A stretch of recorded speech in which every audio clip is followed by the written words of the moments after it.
Doctor Sanjeev Sharma BP Koirala स्वास्थ्य विज्ञान प्रतिष्ठानमा प्राध्यापन गर्नुहुन्छ। उहाँ मुटु मृगौला रोग विशेषज्ञ समेत हुनुहुन्छ र विश्व स्वास्थ्य सङ्गठनका लागि नेपालमा सर्पदंश विज्ञ समूहको एकमात्र प्रतिनिधि सदस्य समेत हुनुहुन्छ र बिपी कोइराला प्रतिष्ठानको केही समय यताको समस्या सङ्कट शुद्धिकरण अभियान निवारणमा बनेको समिति छानबिन समितिको एक सदस्य समेत हुनुहुन्छ। हामी उहाँसँग कुरा गर्दैछौँ।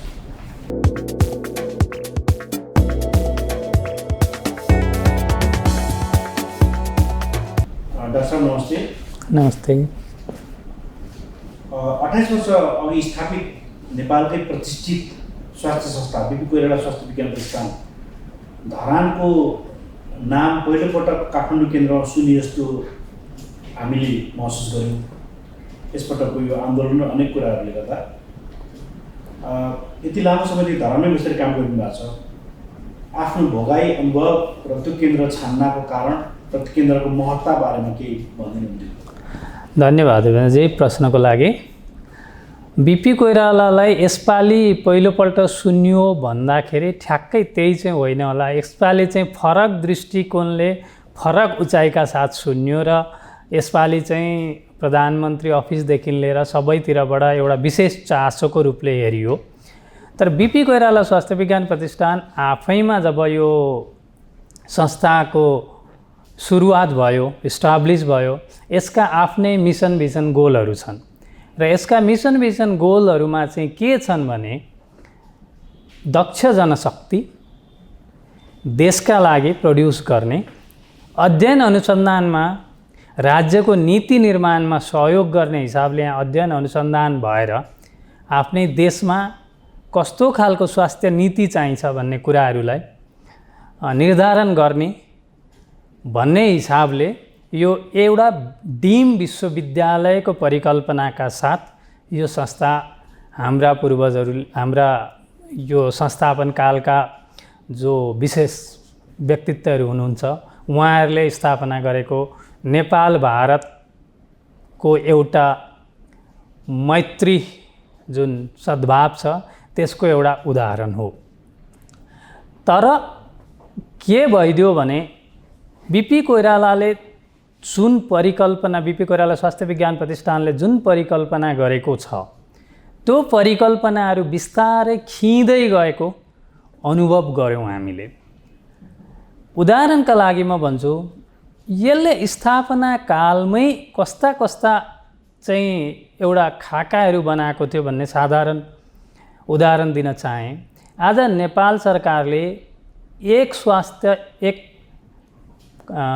स्वास्थ्यकर्मी एक संस्थाको जुन अवधारणा गरेको छ बिपी कोइराला स्वास्थ्य विज्ञान प्रतिष्ठानले त्यो सुरुवातकै दिनमा गरेको छ र त्यतिखेरको यसको जुन नीति छ, कति भिजनरी लिडर हुनुहुन्थ्यो भन्ने पनि यहाँ सायद एउटा उदाहरण बन्न सक्छ। त्यो भर्खर राज्यले सोच्दैछ। त्यो राज्यले अहिले सेटेलाइट क्लिनिकहरू एक एकवटा प्रतिष्ठानको एक एकवटा सेटेलाइट क्लिनिकका कुराहरू गर्दैछ। बिपी कोइरालाले शिक्षण अस्पतालको अवधारणा सहित पूर्वका 16 जिल्लामा स्वास्थ्य सेवा पुर्याउने हिसाबले यसले एउटा अवधारणा प्रस्तुत गरेको छ जसलाई हामी टिचिङ डिस्ट्रिक्ट कन्सेप्ट भन्छौँ। त्यस्तै त्यतिखेरै यसले के अवधारणा गरेको छ भने मार्जिनलाइज कम्युनिटीलाई विशेष गरेर महिलाहरूलाई कसरी माथि ल्याउने भन्ने किसिमको जुन गरेर मार्जिनलाइज कम्युनिटीलाई त्यहाँ विशेष व्यवस्था गरेर हेल्थ एडहरूको सुरुवात गरेको थियो। महिलाको आरक्षण विशेष गरी पहाडी र दुर्गम जिल्लाको लागि गरेको थियो। त्यो एक किसिमको युनिक थियो र यसका त्यतिखेरको जुन पाठ्यक्रम छ सुरु गरेको त्यतिखेर त्यो पाठ्यक्रम अहिले पनि बाहिरतिर यसलाई चाहिँ पछ्याउँछन् भनेको एक विशेष परिस्थितिमा विशेष खालको प्रतिष्ठान बनेको हो जसलाई हामी आम तहमा भन्दा एम्स मोडेल पनि भन्छौँ र त्यतिखेर सुरु भएको यसमा अर्को एउटा विशेष कुरा मैले जोड दिन चाहेँ। त्यतिखेर नै सुरु गरेको यसले एउटामा नन प्र्याक्टिसिङ इन्स्टिट्युट भनेर अवधारणा पनि सुरु गरेको थियो। जस्तै जुन सुरुवाती दिनमा टिचिङ अस्पताल पनि थियो महाराजगञ्जको, तर त्यो पछि गएर त्यो अवधारणा गरेर त्यो पनि प्र्याक्टिसिङ इन्स्टिट्युट बनाइयो। तर बिपी कोइराला स्वास्थ्य विज्ञान प्रतिष्ठानमा आजसम्म त्यहाँ भएका शिक्षकहरूले कर्मचारीहरूले चाहिँ बिपी कोइराला स्वास्थ्य विज्ञानको जागिर खानुहुन्छ, अध्यापना गराउनुहुन्छ र त्यहाँ पूर्णकालीन भित्रै बसेर एउटै क्याम्पसमा 24 घण्टा बिमारीको सेवामा, पठन पाठनमा तथा अध्ययन अनुसन्धानमा बिताउनुहुन्छ। त्यो मानेमा पनि एउटा युनिक इन्स्टिट्युट हो। यहाँले अन्तिममा अध्ययन अनुसन्धानको कुरा जोड्नुभयो। सुनिएअनुसार, थाहा भएअनुसार एउटा रिसर्च ओरिएन्टेड संस्थाको रूपमा, एउटा नमुना संस्थाको रूपमा यसलाई विकसित गर्ने र केही रिसर्च कामहरू भएको भन्ने सुन्नमा आएको हो। जस्तो हामी कोरोना कालबाट गुज्रियौँ अहिले, विशेष त रिसर्च ओरिएन्टेड कुरामा चाहिँ केही भनिदिनु थियो। जस्तो कोरोना रिलेटेड कामहरू हामीले के गर्यौँ र हजुर आफू चाहिँ केमा कसरी संलग्न हुन्छ रिसर्च ओरिएन्टेड कुरामा? धन्यवाद यो प्रश्नको लागि। म यहाँलाई एउटा कुरा निवेदन गर्न चाहेँ के भने आज हामीले जति पनि मित्र राष्ट्रमा भनौँ या पश्चिमी मुलुकहरूमा जुन विशेष नाम चलेका युनिभर्सिटीहरूका कुरा गर्छौँ, Harvard, Oxford University, Geneva University, Goethe University, या त भारतमा पनि हामी जिपमारका कुरा गर्छौँ, चण्डीगढका कुरा गर्छौँ, लखनऊका कुरा गर्छौँ, दिल्लीका एम्सका कुरा गर्छौँ। ती प्रतिष्ठानहरूमा सर्भिस सँगसँगै रिसर्चलाई अत्याधिक प्राथमिकता दिइन्छ। किन दिइन्छ भने कुनै पनि विषयमा होला, तर म डाक्टरी भएकोले म डाक्टरीका कुरा गर्छु, कुनै पनि उपचार पद्धति, त्यसको इन्भेस्टिगेसनका कुराहरू, ती सबै कुराहरू अध्ययन अनुसन्धानबाट आउँछ र जुन संस्थाले अध्ययन अनुसन्धान गर्छ त्यो संस्थाले सर्भिसमा पनि अगाडि लिड रोल प्ले गर्छ भन्ने बुझाइ हो र यथार्थ हो। त्यस्तै बिपी कोइराला स्वास्थ्य विज्ञान प्रतिष्ठानको पनि अवधारणा के थियो भने दक्ष जनशक्ति उत्पादन गर्ने, अध्ययन अनुसन्धान गर्ने र देशलाई एउटा चिकित्सा साक्ष्यमा चाहिँ नयाँ आयाम थप्ने भन्ने हिसाबले यसको सुरुवात भएको र सुरुवाती दिनमा यसले कालाजारबाट रिसर्च सुरु गरेको थियो भन्ने मैले बुझेको छु। जस्तै हाम्रो त्यतिखेर भाइस चान्सलर हुनुहुन्थ्यो प्राध्यापक डाक्टर शेखर कोइराला, उहाँहरूले कालाजारमा सुरु गरेको जुन अनुसन्धान थियो त्यसैलाई प्राध्यापक डाक्टर सुमन रिजालले अगाडि लिएर जानुभयो र प्रतिष्ठानलाई चिनाउनु भयो। देशको कालाजार सम्बन्धी अध्ययन अनुसन्धानमा कन्ट्रिब्युट गर्नुभयो र एउटा मार्गदर्शन जस्तो भयो, एउटा गाइडलाइन बन्यो र उहाँ आफै पनि अहिले टिडिआरको दिल्लीमा त्यो विभागको डाइरेक्टर हुनुहुन्छ टिडिआरमा। त्यस्तै अनुसन्धानले गर्दाखेरि नेपालमा कालाजार उन्मूलनको दिशातर्फ जान सम्भव भयो। त्यस्तै अरू अनुसन्धानहरू पनि छन्। जस्तै यहाँले मलाई विशेष गरेर आफ्नै कुरा सोधेको हुनाले म त्यता आएँ। हामीले सर्पदंशमा उपचार अध्ययन अनुसन्धान गरेका छौँ। यसको अवस्था कस्तो छ, सर्पदंशमा कस्तो उपचार गर्नुपर्छ, कसरी रोग सर्पदंश कुन चाहिँ सर्पले डसेको हो र नेपालमा कस्तो खाले सर्पहरू हुन्छन्, तथा देशभरि यसको अवस्था कस्तो छ भनेर हामीले राज्यव्यापी सर्वे पनि गरेका छौँ। मेचीदेखि महाकालीसम्ममा कुन कुन कुराले चाहिँ सर्पदंशलाई प्रभाव गर्दो रहेछ र यसको कस्तो उपचार हुनुपर्छ भन्ने कुराहरू पनि गरेका छौँ। हामीले गाइडलाइनहरू बनाएका छौँ र नेपालमा गरेका कतिपय रिसर्चहरूले नेपालमा त र मित्र राष्ट्रमा कुरै नगरौँ, विश्वका अन्य देशहरूमा पनि सर्पदंश उपचार सम्बन्धी गाइडलाइनहरूमा हाम्रा रिसर्चहरू कोड गरेर त्यसलाई मार्गदर्शन गर्ने एउटा आधारहरू छ। यसैमा सोधिहाल्छु डाक्टर साहब, यहाँ यो सर्पदंश सम्बन्धी विश्व स्वास्थ्य सङ्गठनले तय गरेको विज्ञ समूहमा नेपालका तर्फबाट एकमात्र प्रतिनिधि सदस्य हुनुहुन्छ। नेपालको अवस्था र यथास्थिति के छ? जस्तो अहिले विभिन्न पृष्ठभूमि भन्नुभयो, तर सङ्ख्यात्मक अथवा त्यो स्थितिका आधारमा कति छ सर्पदंशको रेसियो, उपचार के छ, अरू के छ, यसमा थोरै के भन्नु? बडा राम्रो प्रश्न गर्नुभयो। किनभने मैले 2000मा जब बिपी कोइराला स्वास्थ्य विज्ञान प्रतिष्ठानमा एक दिन इमर्जेन्सीमा बस्दाखेरि एउटा सर्पदंशको बिरामी देखाएको थिएँ। मैले एमबिबिएस गर्दा एमडी गर्दाखेरि कहिले पनि देखाएको थिइनँ, किनभने मेडिकल कलेजहरू आम तहमा सहरहरूमा हुन्छन् जहाँ सर्पदंश हुँदैन। त्यसो हुनाले हामीलाई थाहा हुँदैन। त्यहाँ आएर जब मैले यो कुरा देखेँ र यसको उपचार अत्यन्त प्रभावकारी हुन सक्ने रहेछ भन्ने अनुभव गरेँ। र नेपालमा कति रहेछन् सर्पदंशको भनेर त्यतिखेर हेर्दा नेपालमा देशभरि 376 जनालाई सर्पदंश भनेर देखियो एक वर्षमा। जबकि मैले थाहा पाए अनुसार अनि त्यो बुझ्दै जाँदा त मेरै प्रतिष्ठानमा त्योभन्दा बढी नम्बर आउँदा रहेछन्। दमक रेड क्रसमा असारमा गएर हेरेको 100 भन्दा बढी आउँदा रहेछन्। भनेपछि त यो त कुरा अर्कै रहेछ भनेर 10 वटा पूर्वको अस्पतालहरूमा एउटा सानो अध्ययन गरेको त ती 10 वटैमा त्यो वर्ष 2000 मा 3700 कति रहेछन्। भनेको त देशको सङ्ख्या त देखिँदो रहन्छ। भनेपछि यो कस्तो रहेछ त भनेर हामीले अनि पूर्वमा कम्युनिटी बेस्ड स्टडी गऱ्यौँ, जसमा चाहिँ यसको भयावह रूपहरू देखियो।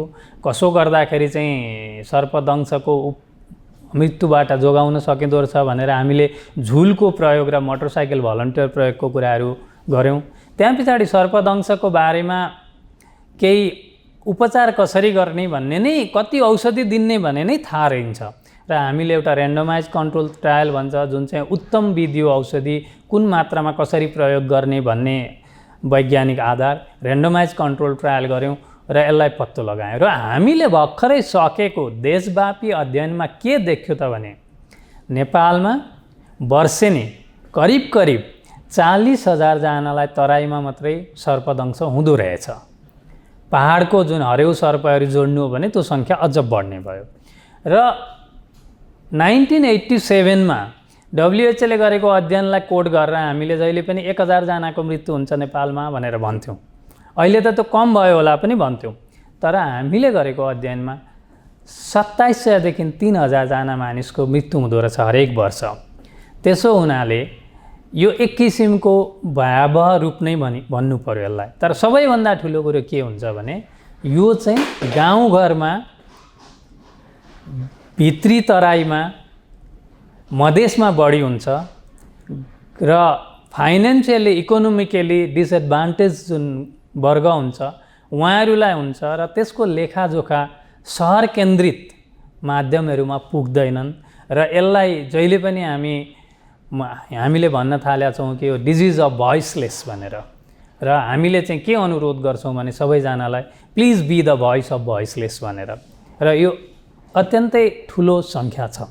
रिसर्चको कुरामा अघि पनि प्रश्न गरेको थिएँ, कोरोना कोभिडसँग सन्दर्भ राखेर चाहिँ हाम्रो प्रतिष्ठानले के गर्न सक्यो अथवा गरेको छ गरिरहेको छ? नेपालमा धेरै नै रिसर्चहरू भइरहेछन्। ठुला ट्रायलहरू, रिकभरी ट्रायलहरू पनि भइरहेका छन्। तर बीपी कोइराला स्वास्थ्य विज्ञान प्रतिष्ठानमा चाहिँ जुन म संलग्न भएको कुराहरू मात्रै म गर्छु होला। त्यसमा चाहिँ हामीले सुरुवातीमा के गर्यौँ भने म मृगौला रोग विशेषज्ञ पनि भएको हिसाबले एउटा आफ्नै किसिमको के अध्ययन गऱ्यौँ भने कोभिडसँग मृगौला रोगको सम्बन्ध के रहेछ भन्ने किसिमको गऱ्यौँ पोहोर साल। त्यहाँ पछाडि अहिले चाहिँ हामीले विशेष गरेर 2टा रिसर्च गर्दैछौँ। एउटा कोभिडलाई रोक्नलाई जुन मलेरियाको औषधि भनेर चिन्छ नि, क्लोरोक्विन, त्यो कोभिड लाग्नै नदिनलाई यसको प्रभावकारिता कस्तो छ भनेर गरेका छौँ। यो चाहिँ अक्सफोर्ड युनिभर्सिटीको नेपाल अक्सफोर्ड जुन युनिट छ पाटन अस्पतालमा त्यसले कोअर्डिनेट गर्दैछ, हाम्रो साइडले गर्दैछौँ। र अर्को चाहिँ एसिटी ट्रायल भन्ने गर्दैछौँ। त्यसमा चाहिँ हाम्रो 7 वटा साइट छ नेपालभरि, सुर्खेतदेखि मेचीसम्म। र त्यसको बीपी कोइराला स्वास्थ्य विज्ञान प्रतिष्ठानले त्यसलाई कोअर्डिनेट गर्दैछ। यो चाहिँ एन्टी कोरोना भाइरस थेरापी भनेर गरेका छौँ हामीले। यसमा चाहिँ जस्तै कोभिड भएको बिरामीहरूको चाहिँ शरीरमा रगत जमेर धेरैको मृत्यु हुन्छ भन्ने एउटा तथ्याङ्क छ।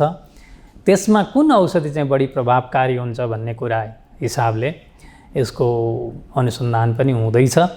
र हामीले अर्को पनि सँगसँगै कोभिड लागिसकेको मानिसहरूलाई कोभिड निको भएपछि 3 महिनादेखि 9 महिनाभित्र कस्तो खाले असर हुन सक्दो रहेछ त भनेर, किन कोभिड भइसकेको बिरामीलाई धेरै कुराहरूले असर गर्छ भन्ने छ।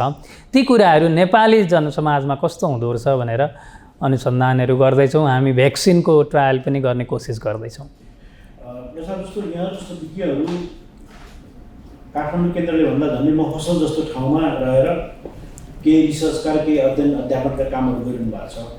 के कुन आकर्षणले त्यहाँ बस्ने टिक्ने अवस्था छ यहाँ जस्ता विज्ञहरूलाई र पाउनुभएको सेवा सुविधा अथवा अरू खाता पहुँचहरूका बारेमा केही भन्न मिल्छ कि? यो क्वेसनको जवाब दिन चाहिँ मलाई अलिकति गाह्रो भयो, किनभने त्यसको कारण म अन्तिमतिर आउँछु। म यही स्टुडियोको छेउको नर्भिक इन्टरनेसनल हस्पिटल जोइन गरेको थिएँ मैले 2054 सालमा।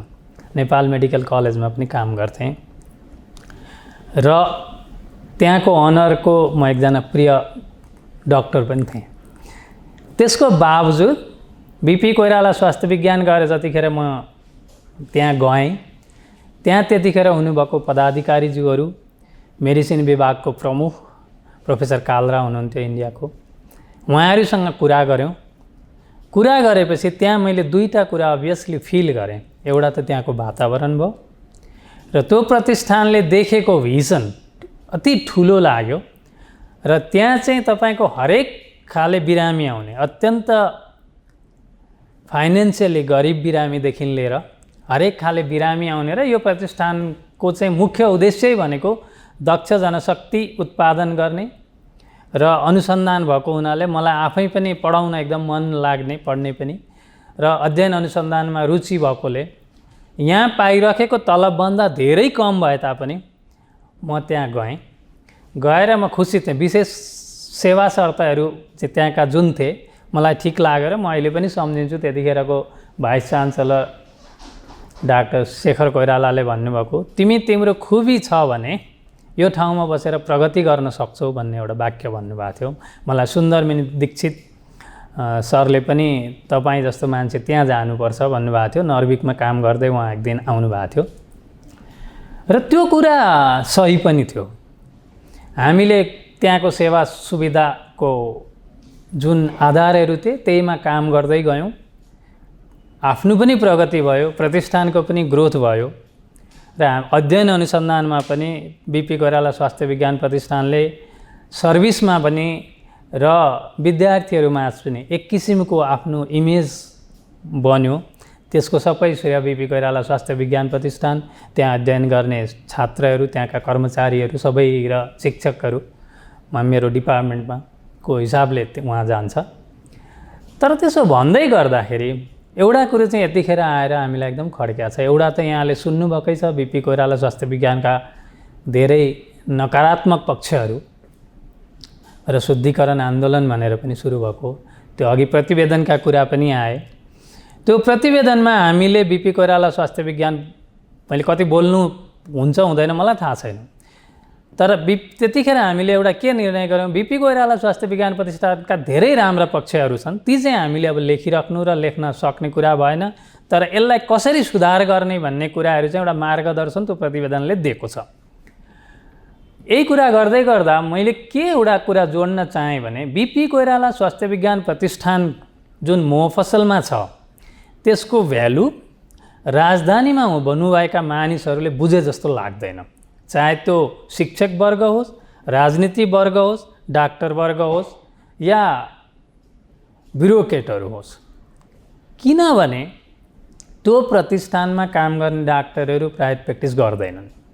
त्यसको अर्थ त्यहाँ लिमिटेड स्यालेरीमा काम हुन्छ, उहाँहरू आर्थिक हिसाबले अरू डाक्टरहरू जस्तो हुँदैन।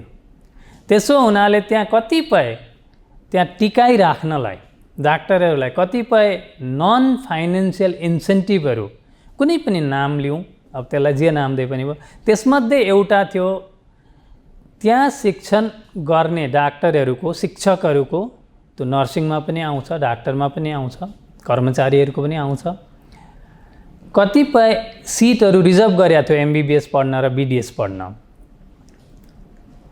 तर 81 आएर त्यसलाई हटाइयो। म यहाँकै पपुलर यो च्यानल मार्फत एउटा प्रश्न गर्न चाहन्छु। बिपी कोइराला स्वास्थ्य विज्ञान प्रतिष्ठानको जतिखेर एडभर्टाइजमेन्ट हुन्छ प्रोफेसर चाहियो, एसिस्टेन्ट प्रोफेसर चाहियो भनेर, त्यहाँ कसैले पनि एप्लाई गर्नुहुन्न। तर तपाईँ त्यही कुरा राजधानीमा भएको या अन्त भएको प्रतिष्ठानको लागि गर्नुहोस्, धेरैले एप्लाई गर्नुहुन्छ। किन त भन्दा त्यो त्यहाँ प्राइभेट प्र्याक्टिस एलाउड छैन, पैसा धेरै हुँदैन, तलब मात्रै हो।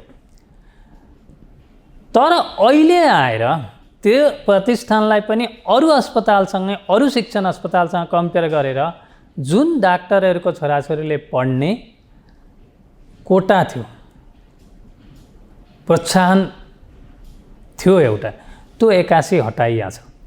अब हामी जस्ता या हामीभन्दा पछाडिका जुन साथीहरू हुनुहुन्छ, यत्रो वर्ष काम गरिसकेपछि मुखमा आएर त्यो खोसेर लान मिल्थ्यो मिल्दैन थियो, हामीसँग सल्लाह गर्नु पर्थ्यो पर्दैन थियो। आजका दिनमा त्यति सुविधा हुँदाहुँदै त खासै मान्छे त्यहाँ जान चाहँदैन थियो भने भोलिका दिनमा त्यहाँ कोही शिक्षकहरू बस्छन् बस्दैनन्, त्यो राजधानीमा बसेका साथीभाइहरूले नीति निर्माताहरूले यो कुरा सोच्नु पर्दैन थियो कि महफसलमा भएका प्रतिष्ठान सरकारी प्रतिष्ठानहरू नचलुन् भन्ने हो त। किनभने त्यहाँ त कोही पनि बस्नु जस्तो वातावरण देखिन्न। मैले जहिले पनि प्रश्न गर्छु राजधानीमा भएका सिनियर जुनियर या त समकक्षी साथीहरूलाई, तपाईँहरू 1 वर्ष आएर बिपी कोइरालामा बसिदिनुहोस् न, तर कोही पनि त जानुहुन्न। त्यही भएर त्यहाँको प्रतिष्ठानको मर्म धेरैले बुझे जस्तो लाग्दैन। यो चाहिँ अति दुःखदायी कुरा छ र यहाँले अघि सुरुवातमै प्रश्न पनि गर्नुभएको थियो राजधानीले सुने जस्तो छ भनेर। आशा गरौँ यसका सकारात्मक नकारात्मक सबै कुरा चाहिँ राज्यले सुनेर सही व्यवस्थापन गरेर त्यहाँ भएका प्रोत्साहन बढाएर त्यहाँ चाहिँ दक्ष चिकित्सक, दक्ष शिक्षक र दक्ष जनशक्ति रिटेन गर्न पहल गर्छ। धन्यवाद। अन्त्यमा एउटै छ जिज्ञासा, जुन प्रतिष्ठानमा लामो समयदेखिको समस्या राजनीतिक भन्नुहोस् आर्थिक अरू खालका समस्याहरू जुन देखिएका थिए, यसको छानबिन समिति बनेर प्रतिवेदन दिइसकेको अवस्था छ। यहाँ एकजना सदस्यको हैसियतमा म यो सामान्य सरोकार सतही सरोकार राख्न चाहन्छु कि अबको निकास र सहजीकरण के होला, एकदम संक्षेपमा जवाफ दिनु। यो प्रतिवेदनले धेरै कुराहरू औँल्याएको छ र प्रतिवेदन बुझाइसकेको छ। सचिवज्यूको संयोजकतामा थियो र मलाई लाग्छ अब बल इज इन गभर्नमेन्ट कोर्ट भने जस्तै राज्यको हातमा छ। बिपी कोइराला प्रतिष्ठान सप्रियोस् भन्ने चाहन्छन् या चाहँदैनन् र बिपी कोइराला प्रतिष्ठानलाई साँच्चै ठिक होस्, त्यो महफसलको एउटा अति विशेष खालको प्रतिष्ठान होस् भन्ने राज्यलाई अनुभूति होस् र त्यही हिसाबले त्यहाँको व्यवस्थापन गरोस्। राजनीतिकरण शिक्षण संस्थामा प्लस उपचार केन्द्रमा नहोस् र त्यो संस्थालाई चाहिँ देशलाई चाहिने संस्था हो र त्यसका मिसन भिजन गोल 28 वर्ष अगाडिका मिसन भिजन गोल यतिखेर राज्यले सोच्दैछ भने त्यो संस्था कस्तो रहेछ भनेर मैले दोहोऱ्याउनु पर्दैन। फेरि पनि मैले राज्यलाई, सरकारलाई, राजधानीका ब्युरोक्रेटहरू सबैलाई अनुरोध गरेँ त्यो संस्था जोगाउन यो सुवर्ण अवसर हो र त्यो कुरालाई ध्यानमा राखेर कृपया बिपी कोइराला स्वास्थ्य विज्ञान प्रतिष्ठानलाई सही दिशा दिनुहुन्छ भन्ने मैले अनुरोध र आशा। धन्यवाद। धन्यवाद।